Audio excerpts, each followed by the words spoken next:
Hello traders! Carolina Lezon here with Grok Trade, a graduate student of the Grok Trade mentoring program, and welcome back everybody to our Q's analysis class on Wednesday, January 30th of 2013. As a side note, I do really apologize for my squeaky voice today. I've been fighting a cold lately, so don't laugh please. It's kind of weird, but bear with me. So now, first of all, what I wanted to tell you is that I do have another treat here for you today. But first, let's take a look at this.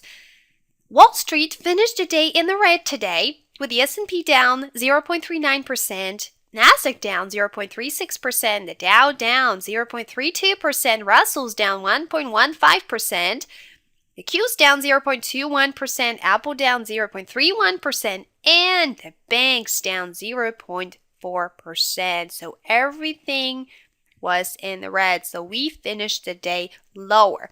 But first of all, I wanted to show you an Apple intraday chart that I was watching here really closely today, and I was playing it at the same time when I was playing the Qs. And I thought it was really interesting, and I wanted to share that with you so that you see a little bit of intraday analysis.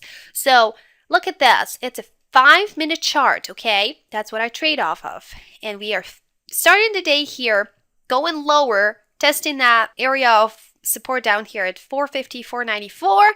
We pushed it all the way back up. Bulls won that game here, pushed it all the way higher to that upper area of resistance up here at about 461.64.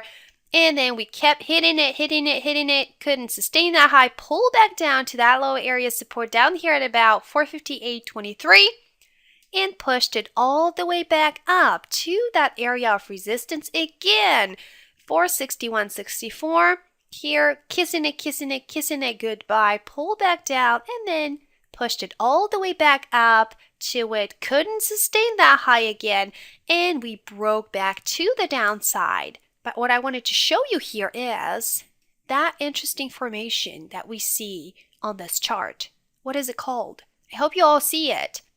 It is an M formation. M stands for murder. This is my favorite one. I love to play it. So see this? This is an up leg, little pullback, another up leg to the upside, and a pullback down, breaking through that area of support down here at about 460.18. That was a beautiful entry to the downside at about 12:10 in the afternoon. That was a beautiful entry, and the better entry was at 12:15 on this bigger volume. Okay, that was a nice little trade here that we had, and I did play it here. It was fun, but the other one was right here after this long consolidation period. Right at about 3 o'clock in the afternoon, we started breaking outside of that consolidation, which is a low base formation. Low bases are bearish formations, and they do break to the downside. Okay, they can break to the upside from time to time, but we don't play it. So I was in here at about 3 o'clock in the afternoon, and as you can see, we pushed it all the way back down to that low area support down here again for 54.94, and then bounce back up and finish the day at this area of resistance up here, 456.87. So those two little trades were kind of cute, and they were really nice to play. Just wanted to share that with you so you see that you also have some really nice formations on intraday charts. And Apple, I like to trade it together with the Qs because it has a really big impact on the Qs. That's why I really watch it every day. All right, so that is it for the Apple chart, the intraday Apple chart. So now let's take a look at our favorite chart, which is the Qs daily chart, and let's analyze it. There it is. As you can see, nothing really exciting is happening. Again, we're still stuck in between those two areas. The area of resistance up here, 67.20, and the lower area of support down here, 66.37. And the interesting thing is that we were outside of that 67.20 today for a while, and we pushed it all the way back down, closing the day below it.